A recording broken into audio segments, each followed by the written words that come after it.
Good morning students. आज हम लोग टॉपिक डिस्कस करेंगे टेक्निक ऑफ इवैल्यूएशन। कल जो नेक्स्ट प्रीवियस वीडियो हम लोग देख चुके हैं उसमें हमने इसको कुछ थोड़ा सा डिस्कस किया था, इसके टाइप्स को, इसका जो एक रिप्रेजेंटेशन है चार्ट का, इसको हम लोगों ने थोड़ा सा डिस्कस किया था। आज हम लोग इसके पर्टिकुलर जो टेक्निक्स हैं एवेल्यूएशन की, जो संख्यात्मक प्रविधि है यानी कि क्वालिटेटिव और क्वांटिटेटिव दोनों जो टेक्निक्स हैं हमारी, उनके बारे में हम लोग विस्तार से अध्ययन करेंगे। मूल्यांकन की प्रविधि हमने बताई थी कि मूल्यांकन की प्रविधि से तात्पर्य उस विधि से है जिसके द्वारा हम स्टूडेंट्स के नॉलेज और उसकी जो बिहेवियर है उसमें जो कुछ वांछित परिवर्तनों तथा उसमें जो इंडिविजुअल डिफरेंसेस हैं यानी कि व्यक्तिगत भिन्नताएं हैं उसकी विशेषताओं का मूल्यांकन कर सकते हैं। ये टेक्निक्स क्या करती हैं, स्टूडेंट्स में उसके ज्ञान और व्यवहार यानी कि उसके नॉलेज और उसके बिहेवियर में जो कुछ वांछित परिवर्तन है, जो उसमें चेंजेस होने हैं कुछ, उनमें व्यक्तिगत भिन्नताएं, इंडिविजुअल डिफरेंसेस और उसकी जो कुछ क्वालिटीज़ होती हैं उसका मूल्यांकन करने में सहायक होती हैं। ये एक टूल की तरीके से हम लोग इनको यूज़ करते हैं। जिस प्रकार किसी चीज़ को बनाने के लिए हम लोग इंस्ट्रूमेंट या टूल्स की ज़रूरत होती है उसको सही करने के लिए, तो इसी तरीके से मूल्यांकन में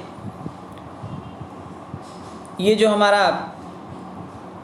टेक्निक्स है ये भी एक टूल की तरीके से वर्क करता है। ओके, तो सबसे पहले हम लोगों ने टेक्निक्स जो थी टेक्निक्स ऑफ इवैल्यूएशन उनको 2 पार्ट्स में डिवाइड किया था।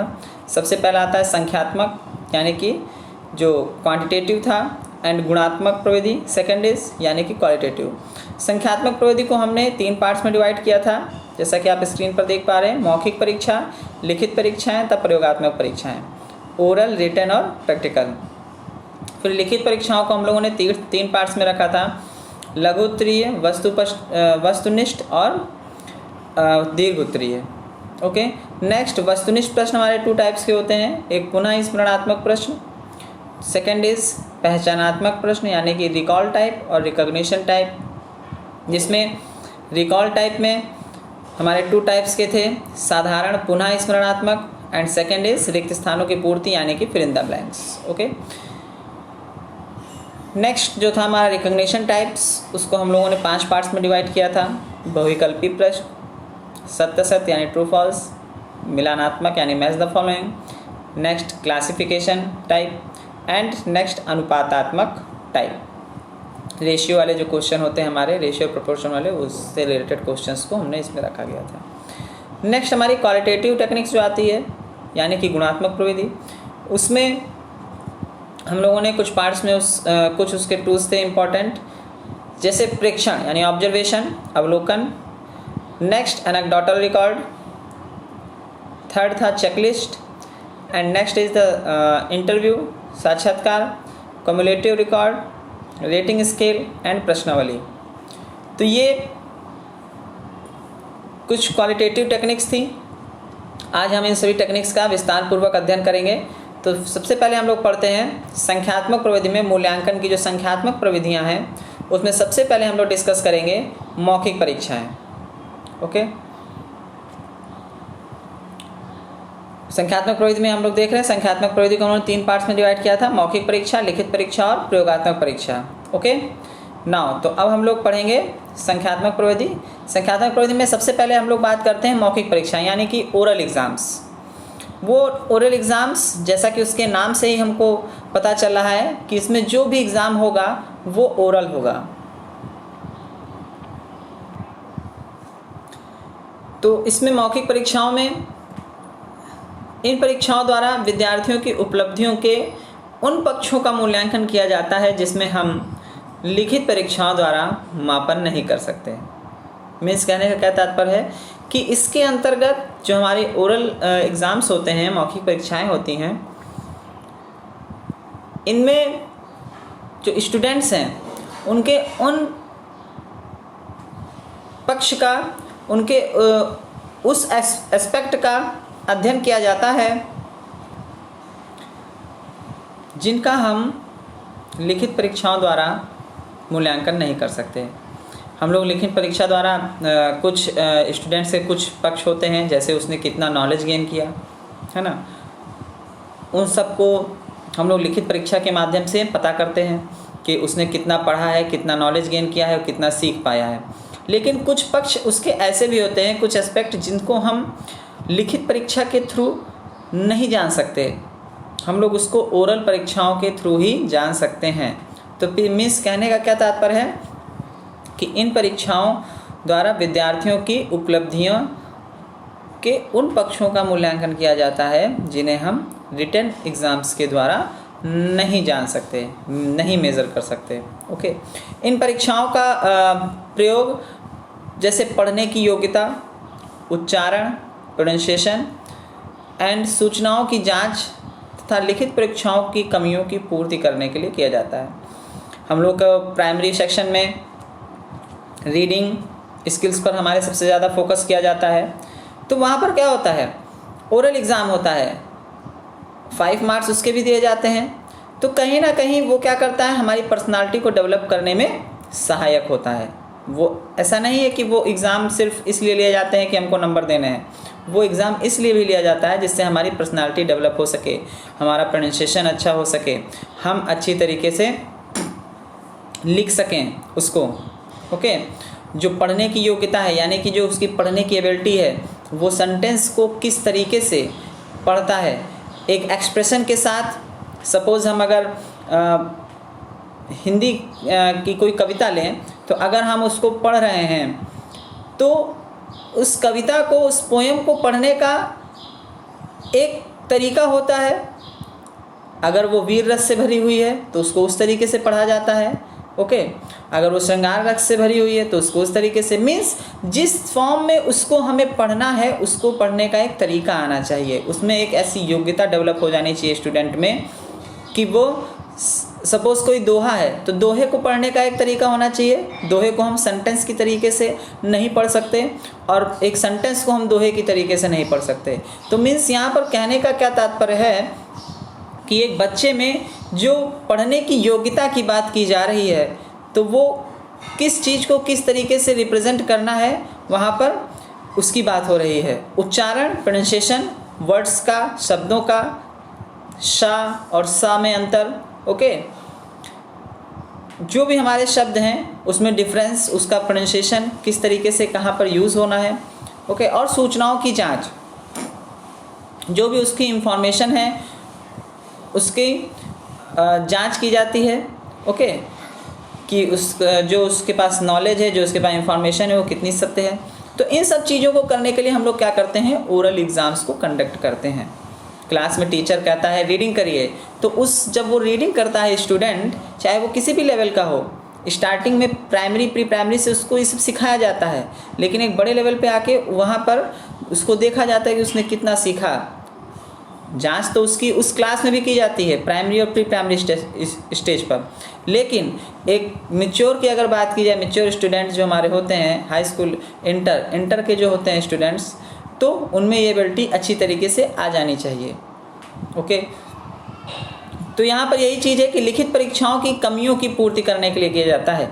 यहाँ पर लिखित परीक्षाओं की कमियों की पूर्ति मीन्स, अगर आप लिख रहे हो, कोई भी वर्ड लिख रहे हो या कोई भी पैराग्राफ लिख रहे हो, रिटन एग्ज़ाम दे रहे हो, तो उसमें जो शब्द हैं उनका प्रोनाउंसिएशन, अगर आपका प्रोनाउंसिएशन सही है तो आप वहाँ पर सही से राइट कर सकोगे। ओके, अगर आपने सही से पढ़ा था तो आप उसको सही से लिख भी सकते हो। अब आपने जब उसको सही से पढ़ा ही नहीं था तो आप कैसे उसको राइट कर सकते हो। नेक्स्ट आता है मौखिक परीक्षाओं का प्रयोग विद्यार्थियों की प्रत्यास्मरण, चिंतन आदि योग्यताओं के मापन के लिए किया जाता है। कहने का क्या तात्पर्य यहाँ पर कि जो मौखिक परीक्षाओं का जो यूज़ किया जाता है वो किस लिए, स्टूडेंट के चिंतन यानी उसकी थिंकिंग लेवल को जज करने के लिए, प्रत्यास्मरण करने के लिए, विद्यार्थियों को प्रत्यास्मरण करने के लिए, और उनके थिंकिंग आदि योग्यताओं के मापन के लिए किया जाता है। ओरल एग्ज़ाम, आप किसी स्टूडेंट से किसी भी टॉपिक पर एक ओरल उसके व्यूज़ ले सकते हो खड़ा करके कि वो उस टॉपिक पर अपने विचार प्रस्तुत करे। तो जब वो अपने शब्दों को बताएगा, अपने विचारों को प्रस्तुत करेगा, तो क्या करेगा, हम उसकी एक थिंकिंग लेवल को जज कर पाएंगे वहाँ पर। ओके, रिटन में और ओरल में यही डिफरेंस है कि वहाँ पर हम क्या कर सकते हैं, ओरल में उसकी थिंकिंग जो लेवल है उसको हम लोग मेज़र कर सकते हैं कि वो उस किसी भी टॉपिक पर वो कितना सोच सकता है, कितना डीपली बोल सकता है, कितना डीपली समझ सकता है। ठीक है, तो इन सब योग्यताओं के मापन के लिए हमारी मौखिक परीक्षाओं का आयोजन किया जाता है, जो कि हमारे पर्सनालिटी डेवलपमेंट के लिए बहुत ही इम्पॉर्टेंट होती हैं। नेक्स्ट जो परीक्षाएं आती हैं वो आती हैं प्रयोगात्मक परीक्षाएं।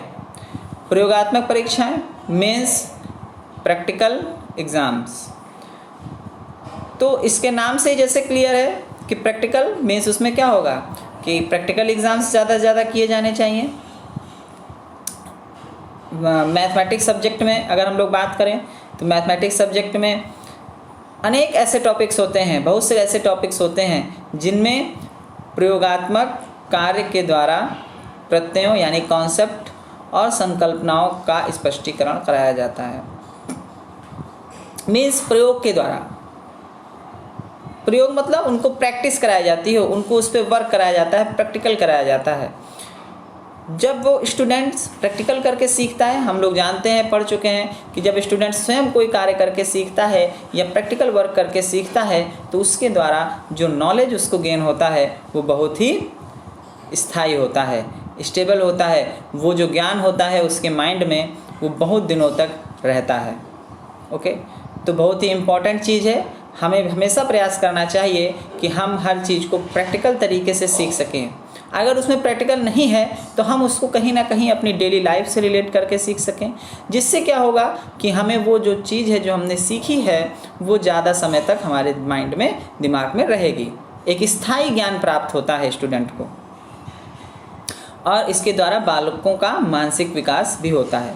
जैसे बात करें अगर मैथमेटिक्स सब्जेक्ट में, तो टॉपिक्स हम अगर लेते हैं तो ज्योमेट्री देखते हैं, अगर ज्यामिति में हम लोग कंस्ट्रक्शन की अगर बात करते हैं तो कंस्ट्रक्शन में टीचर तो कंस्ट्रक्शन स्टूडेंट को नहीं आ रहा था, टीचर ने क्या किया, कंपास के हेल्प से उसको कंस्ट्रक्शन पूरा बना के उसकी कॉपी में समझा दिया। लेकिन अब यहाँ पर क्वेश्चन आता है कि अगर स्टूडेंट उसकी प्रैक्टिस नहीं करता है, उसको प्रैक्टिकल तरीके से स्वयं नहीं करके देखता है, तो वह कंस्ट्रक्शन उसके लिए बेनिफिशियल नहीं है, क्योंकि टीचर ने बनाया, टीचर ने अपना रिवीजन किया, वर्कआउट किया, और फिर अगर स्टूडेंट उस पर वर्क नहीं कर रहा है, उसको खुद नहीं कर रहा है, खुद प्रैक्टिकल तरीके से उसको बना के नहीं देख रहा है, तो यहाँ पर स्टूडेंट्स को उसका बेनिफिट नहीं मिलेगा।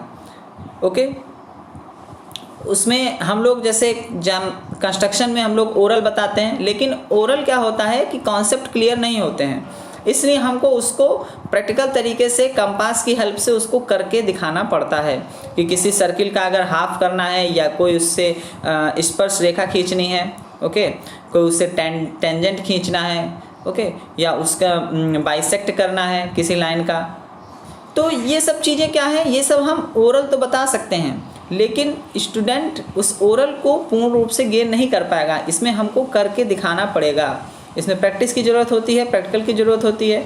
और भी अदर ऐसे टॉपिक्स हैं जिनको हम प्रैक्टिकल के थ्रू समझा सकते हैं। बहुत से टॉपिक हैं, ज्योमेट्री बेसिकली ज़्यादा से ज़्यादा प्रैक्टिकल पे ही वर्क करती है हमारी। तो जो प्रयोगात्मक परीक्षाएं हमारी, उनके द्वारा बालकों का मानसिक विकास होता है। जब स्टूडेंट्स इन पर वर्क करेगा, इनको बनाएगा, इनसे कुछ ना कुछ सीखेगा, तो उसका जो मेंटल डेवलपमेंट होगा वो ऑलरेडी इंक्रीज होगा। ओके, नाउ नेक्स्ट थर्ड आते हैं हमारे रिटन एग्ज़ाम्स, लिखित परीक्षाएं। हम लोग प्राइमरी सेक्शन से देते चले आ रहे हैं, class first, second, third, fourth, fifth, और जब तक हम लोग एजुकेशन को गेन करते हैं तब तक हम लोग रिटन एग्ज़ाम्स को देते रहते हैं। क्लास पास होने के लिए रिटन एग्ज़ाम देते हैं, कंपटीशन बीट करने के लिए रिटन एग्ज़ाम देते हैं, किसी ना किसी रूप में हम लोग रिटन एग्ज़ाम्स को फेस करते हैं।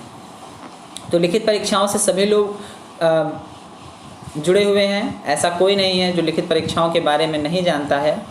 तो इसको हम लोग डिस्कस करते हैं। इस प्रकार की परीक्षा में विद्यार्थी क्या करता है, स्टूडेंट लिखित रूप से प्रश्नों के उत्तर देता है। मीन जो उसके माइंड में जो आइडियाज़ होते हैं वो क्या करता है, वो शब्दों को, उन शब्दों को वो लिख के प्रदर्शित करता है। जो भी उसके माइंड में आइडियाज़ होते हैं ओरल में वो अपने वॉइस से उसको रिप्रेजेंट करता है, बताता है, सुनाता है। लेकिन जो लिखित परीक्षा होती है वो अपने माइंड्स में जो उसके थॉट्स हैं, जो उसके आइडियाज़ हैं, वो उसको लिख कर रिप्रेजेंट करता है, लिख कर प्रदर्शित करता है। इन परीक्षाओं का उपयोग विद्यार्थी की स्मरण शक्ति, विश्लेषण, भाषा शैली आदि का मापन करने के लिए किया जाता है। यहाँ पर बात हो रही है कि स्मरण शक्ति मीन्स वो कितना याद रख सकता है, उसकी जो पावर है स्मरण शक्ति, एंड विश्लेषण एनालिसिस करने की पावर। वो लिख रहा है, जब आप क्वेश्चंस को लिखते हो तो आपके माइंड में बहुत सारे विचार आते हैं, बहुत सारे थिंकिंग आती है कि इसमें ये होना चाहिए, इसमें ये चाहिए, लेकिन आपको फैक्ट क्या है उसको एनालिसिस करके आप वही चीज़ लिखते हो जो आपके लिए बेनिफिशियल रहती है कि हाँ अगर हम इस चीज़ को लिखते हैं तो हमको इसमें ज़्यादा मार्क्स मिलेंगे। ओके। और भाषा शैली, लिखते समय एक भाषा शैली का ज्ञान होना, सेंटेंस का फॉर्मेशन, लिख तो सभी लोग देते हैं लेकिन हमने वही बात की थी कि एक अच्छे सेंटेंस का फॉर्मेशन, ऐसे राइटिंग कराई जाती है। ऐसे राइटिंग में सभी लोग ऐसे लिख सकते हैं, ऐसा नहीं है कोई ना लिख सके, कुछ ना कुछ अवश्य लिखेगा, लेकिन उसमें फर्स्ट प्राइज उसी को मिलता है जो एक भाषा शैली, एक रिप्रेजेंटेशन, सही शब्दों का चुनाव, इन सबको इम्पोर्टेंस देते हुए ऐसे लिखता है। ओके।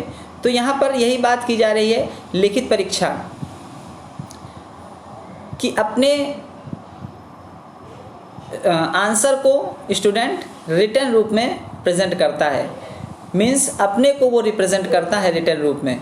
वो क्या उस टॉपिक से रिलेटेड वो क्या जानता है, वो क्या रिप्रेजेंट कर सकता है, वो सब क्या करता है अपनी कॉपी में यानी नोटबुक में वो लिख देता है। इन सब चीज़ों का मापन करने के लिए, जैसे हमने बात की थी भाषा शैली, स्मरण शक्ति और विश्लेषण, इन सब चीज़ों का मापन करने के लिए लिखित परीक्षाओं का भी आयोजन किया जाता है। जब टीचर कॉपी को चेक करता है रिटन वर्क को, तो वो ये जान जाता है कि स्टूडेंट की भाषा शैली कौन सी है, वह कितनी अच्छी भाषा शैली का यूज कर रहा है, कितनी अच्छी लैंग्वेज को उसमें कंटेंट में इन्वॉल्व कर रहा है और किस तरीके से एनालिसिस करके सेंटेंस को बना रहा है। तो ये सब क्या होती है, एक रिप्रेजेंटेशन होता है जो कि स्टूडेंट्स को रिप्रेजेंट करता है। टीचर जब कॉपी चेक कर रहा होता है रिटन कॉपी, तो वो उसके माइंड में एक इमेज बनती है कि स्टूडेंट ये राम था तो राम ने इस तरीके से इस सेंटेंस को लिखा है, तो उसने यानी कि उसके अंदर नॉलेज के साथ साथ ये भी चीज़ें डेवलप हुई हैं। मीन्स मूल्यांकन कर लेता है कि इसके साथ स्टूडेंट्स में अच्छी भाषा शैली डेवलप हो गई है, उसमें एनालिसिस करने की जो योग्यता है, एबिलिटी है, वो डेवलप हो गई है। तो ये सब चीज़ें यहाँ पर टीचर्स जज करता है, मूल्यांकन करता है, इवेलुएट करता है। लिखित परीक्षाओं की हम लोग बात करें तो बेसिकली हम लोग लिखित परीक्षा को जब प्रश्न पत्र देखते हैं तो उसमें कुछ क्वेश्चंस आते हैं। जैसे पहला आता है हमारा वस्तुनिष्ठ परीक्षाएँ, वस्तुनिष्ठ परीक्षाएँ होती हैं हमारी। फिर लघुत्तरीय प्रश्न होते हैं, लघुत्तरीय परीक्षाएँ होती हैं, एंड निबंधात्मक यानी कि दीर्घ उत्तरीय।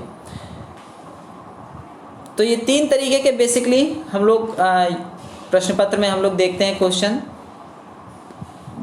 सबसे पहला आता है हमारा दीर्घ उत्तरीय यानी कि लॉन्ग आंसर टाइप यानी कि निबंधात्मक। अभी हम लोगों ने ऐसे टाइप की बात की थी। तो इन परीक्षाओं का प्रयोग अत्यंत प्राचीन काल से किया जा रहा है। प्राचीन समय में भी जो दीर्घ उत्तरीय प्रश्न थे स्टूडेंट्स को राइट करने को कहे जाते थे, और आज भी वर्तमान में प्रेजेंट टाइम में दीर्घ उत्तरीय प्रश्न को ज़्यादा से ज़्यादा जो इम्पोर्टेंस है वो दी जाती है, क्योंकि लघु में और वस्तुनिष्ठ में स्टूडेंट अपने जो एक्सप्रेशन होते हैं, अपने आइडियाज़ होते हैं, उनको पूर्ण रूप से वो रिप्रेजेंट नहीं कर पाता है। दीर्घ उत्तरीय प्रश्न में उसको कहा जाता है कि आप विस्तार पूर्वक वर्णन कीजिए।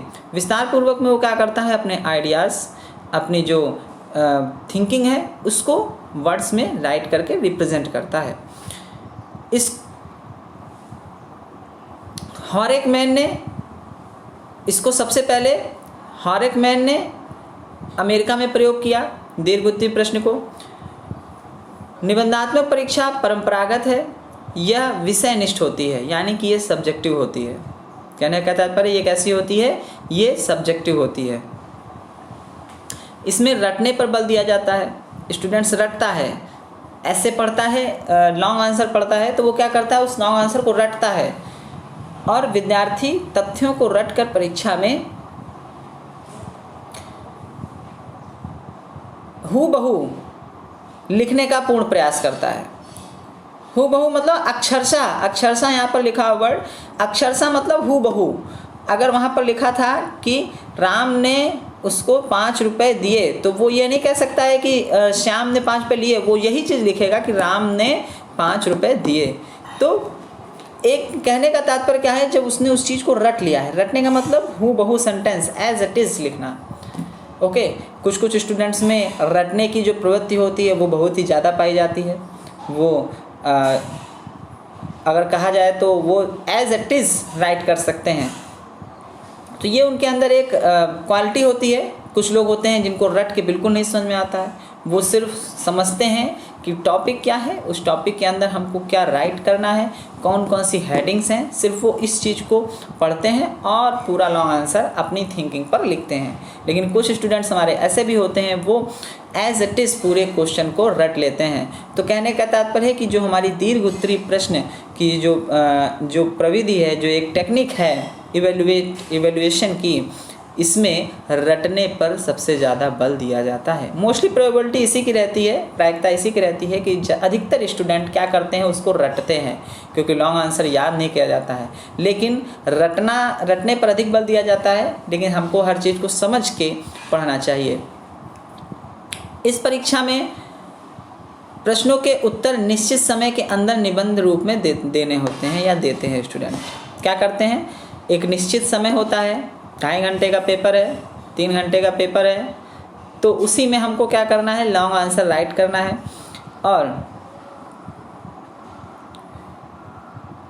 निश्चित समय, हमने बात करी ना निश्चित समय के, तो एक पर्टिकुलर टाइम में ही उसमें मेंशन करना होता है। हम लोग यूनिवर्सिटी के एग्ज़ाम देते हैं, 3 घंटे का पेपर होता है, यूनिट के 4 क्वेश्चन करने होते हैं और उसमें फिर हमारे शॉर्ट क्वेश्चंस भी होते हैं।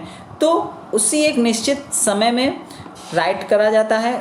अपने एक कहीं पर कुछ शब्दों की जो बाउंडेशन होती है, बाध्यता होती है, वो भी रखी जाती है कि 300 शब्दों से अधिक आपको इसे नहीं लिखना है। ओके, कहीं शब्दों की बाध्यता नहीं होती है, लेकिन मोस्टली जो होता है उसमें लिख देते हैं कि 300 या 350 शब्दों से अधिक उसको ना लिखें। ओके, नेक्स्ट आता है, इस प्रश्नों के उत्तर लंबे होते हैं। बेसिकली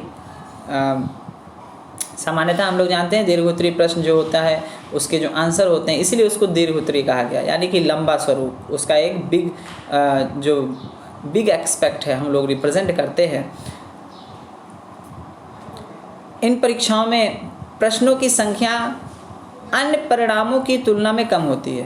कहने का तात्पर्य है अन्य परीक्षणों की तुलना में कम होती है। हम लोग यूनिट वाइज करते हैं, जैसे शॉर्ट होते हैं तो शॉर्ट 10 आ गए। अब जो दीर्घ उत्तरीय प्रश्न है वो पर्टिकुलर यूनिट से ओनली 2 होते हैं। ओके, 2 में से हमको 1 करना होता है। जैसे भी इंस्ट्रक्शन दिया जाता है, हर पेपर का अलग अलग एक क्राइटेरिया है कि किसी में 1 करना होता है, किसी में 2 करने होते हैं, तो सबका अलग अलग क्राइटेरिया है, उसको हमको फॉलो करना होता है। मीन्स यहाँ पर यही चीज़ है कि जो भी हमारी परीक्षाओं में प्रश्नों की संख्या होती है अन्य परीक्षणों की तुलना में कम होती है। ओके, जैसे हम लोग बहुविकल्पी प्रश्न दे लें, अगर किसी कॉम्पिटिटिव एग्ज़ाम की बात कर रहे हैं तो उसमें मल्टीपल चॉइस आता है हमारा, है ना। तो उसमें क्या होते हैं, हमारे 120-150 क्वेश्चंस होते हैं। इसमें लॉन्ग आंसर जो होते हैं वो बहुत ही कम होते हैं, ओनली 4 क्वेश्चंस करने होते हैं। नेक्स्ट, इन परीक्षाओं में विद्यार्थियों को स्वेच्छा से प्रश्नों के संबंधित तथ्यों को संगठित व प्रकाशित करने की स्वतंत्रता होती है। मीन्स कहने का क्या तात्पर्य है, इसमें स्टूडेंट्स को फ्री किया जाता है, उसको आज़ादी दे दी जाती है, फ्रीडम दे दी जाती है कि आप अपने थिंकिंग लेवल पर आपने जो डेटा का कलेक्शंस किया है उसके बिहाफ पे इस क्वेश्चंस के आंसर को राइट कर सकते हो। ठीक है, उसमें उसको छूट प्रदान की जाती है, उसको फ्री कर दिया जाता है कि आप स्वेच्छा से अपनी इच्छा अनुसार प्रश्नों से संबंधित जो तथ्य हैं, जो फैक्ट हैं, ओके, जो कॉन्सेप्ट्स हैं, उनको जो आप ने डेटा का कलेक्शन किया है, आप उसको क्या कर सकते हो, उसको अपने शब्दों में रिप्रेजेंट कर सकते हो। नेक्स्ट इसमें जो लाइन लिखी है वो ये कह रही है कि यह परीक्षाएं मुख्यतः ज्ञानात्मक पक्षों के उद्देश्यों को प्राप्त करने के लिए प्रयोग में लाई जाती हैं। मीन्स क्या तात्पर्य कहने का कि जो दीर्घ उत्तरीय प्रश्न होते हैं, जो दीर्घ उत्तरीय परीक्षाएं होती हैं, दीर्घ उत्तरीय प्रश्न संबंधित परीक्षाएं, निबंधात्मक परीक्षाएं होती हैं, उसमें क्या होता है, उसमें ज्ञानात्मक पक्ष यानी कि कॉग्निटिव डोमेन के उद्देश्यों को प्राप्त करने के प्रयोग में लाई जाती हैं। ज्ञानात्मक उद्देश्य क्योंकि उसमें उसके नॉलेज को सबसे ज़्यादा चेक किया जाता है, ठीक है, कि उसने उस टॉपिक से रिलेटेड कितना नॉलेज गेन किया है, वो जो उसने गेन किया है, जो उसने नॉलेज पढ़ा, जो उसने कंटेंट को रीड किया है, वो उसी को तो एक्सप्लेन करता है अपने वर्ड्स में दीर्घ उत्तरीय प्रश्न में। तो मीन्स यहाँ पर यही है कि ये जो दीर्घ उत्तरीय प्रश्न या परीक्षाएं हैं, निबंधात्मक परीक्षाएं हैं, इसमें मुख्यतः कॉग्निटिव डोमेन के उद्देश्यों को प्राप्त करने के लिए ये प्रयोग में लाई जाती हैं। उसके जो ज्ञानात्मक उद्देश्य हैं उसको प्राप्त करने के लिए ये बेसिकली प्रयोग में लाई जाती हैं। अब हम लोग बात कर लेते हैं कुछ निबंधात्मक परीक्षाओं के गुण और दोषों की। सभी में गुण और दोष हैं, सभी के अंदर कुछ अच्छाइयाँ होती हैं, कुछ बुराइयाँ होती हैं, कुछ गुण होते हैं, कुछ दोष होते हैं। इसी तरीके से हमारी जो ये मूल्यांकन की एक प्रविधि है, टेक्निक्स ऑफ इवैल्यूएशन, इसके भी क्या है, इसके भी कुछ गुण हैं और दोष हैं। तो सबसे पहले हम लोग बात करेंगे गुणों की, यानी उसकी क्वालिटीज़ की, मेरिट्स की। एक सबसे पहला पॉइंट है विस्तृत पाठ्यक्रम पर आधारित होता है। मीन्स कहने का क्या तात्पर्य है कि एक इसका जो करिकुलम होता है एक बहुत ही ब्रॉड होता है, विस्तृत पाठ्यक्रम पर आधारित होता है। ये दीर्घ निबंधात्मक परीक्षा जो हमारा क्वेश्चन होता है, क्वेश्चन में लिखा होता है कि जैसे लॉन्ग क्वेश्चन अगर हम लोग देखें प्रश्न, तो प्रश्न क्या करता है, एक यूनिट से अगर क्वेश्चन आ रहा है तो वो क्या करता है, पूरी यूनिट को कवर करने का प्रयास करता है। लिखा होगा कि गणित का शिक्षा के क्षेत्र में अर्थ बताइए। गणित से आप क्या समझते हो, उसका शिक्षा के क्षेत्र में अर्थ बताते हुए उसके महत्व और उसकी प्रकृति को भी प्रदर्शित कीजिए। मीन्स उसने क्या कहा, उसने देखिए फर्स्ट यूनिट का जो क्वेश्चन था उसने इसी क्वेश्चन को पूरा कवर कर दिया कि फर्स्ट यूनिट में हमारा गणित का अर्थ था, गणित का जो प्रकृति थी, उसका महत्व था और उसका हिस्टोरिकल एस्पेक्ट यानी कि उसका प्राचीनतम जो उसका प्राचीन समय था उसको हमको रिप्रेजेंट करिए, यानी कि इतिहास को, गणित के इतिहास को भी रिप्रेजेंट करिए। तो ये एक बिग क्वेश्चन प्रिपेयर हो जाता है जिससे उसको वो पूरी यूनिट को कवर करता है।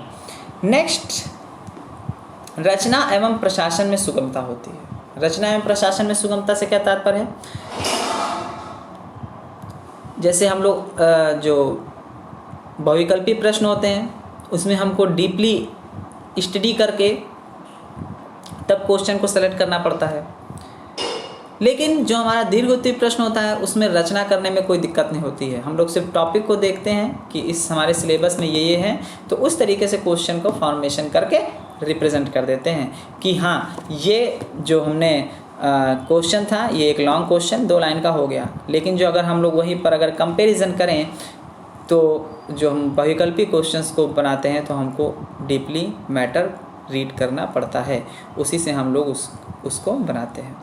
ओके, नेक्स्ट जो थर्ड पॉइंट है वो कह रहा है भाषा नियंत्रण होती है।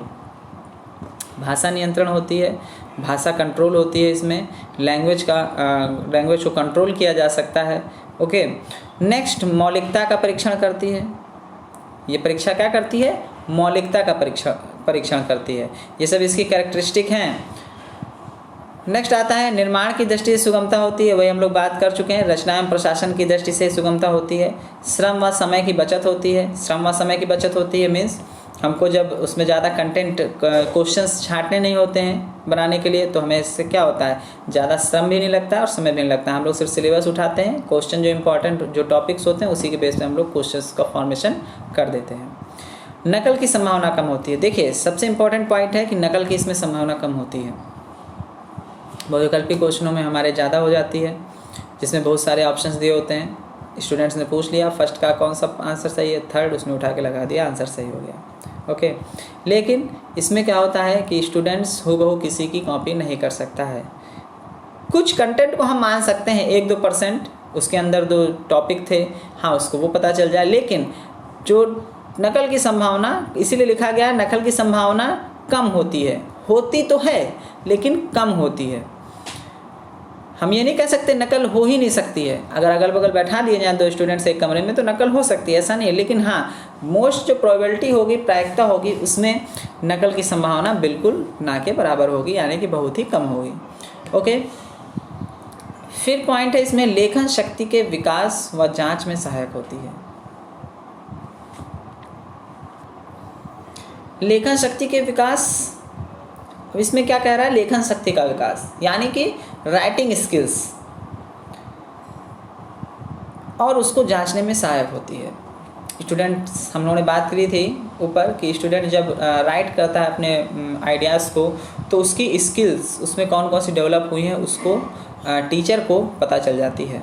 नेक्स्ट आता है उचित अध्ययन को प्रोत्साहन मिलता है। उचित अध्ययन को स्टूडेंट्स जब पढ़ता है, उस दीर्घ उत्तरी प्रश्न को जब समझने का प्रयास करता है, तो वो क्या करता है, जब उसको नहीं समझ में आता है तो उस कंटेंट को बार बार पढ़ने का प्रयास करता है, बार बार पढ़ने की कोशिश करता है, और उसी से वो क्या करता है, एक इम्पॉर्टेंट जो नॉलेज है उसको गेन करता है। नेक्स्ट पॉइंट आता है तथ्यों व सूचनाओं को दिशा प्रदान करने की क्षमता तथा उनको संगठित करने का अवसर प्राप्त होता है। मीन्स कहने का क्या तात्पर्य है, तथ्यों, फैक्ट्स जो हैं और जो इन्फॉर्मेशंस हैं उनको एक दिशा प्रदान करने की क्षमता तथा उनको संगठित करने का एक अवसर प्राप्त होता है। स्टूडेंट्स को क्या होता है इसमें कि जो वो कंटेंट पढ़ रहा है उससे रिलेटेड वो क्या करता है, वो सर्च करता है।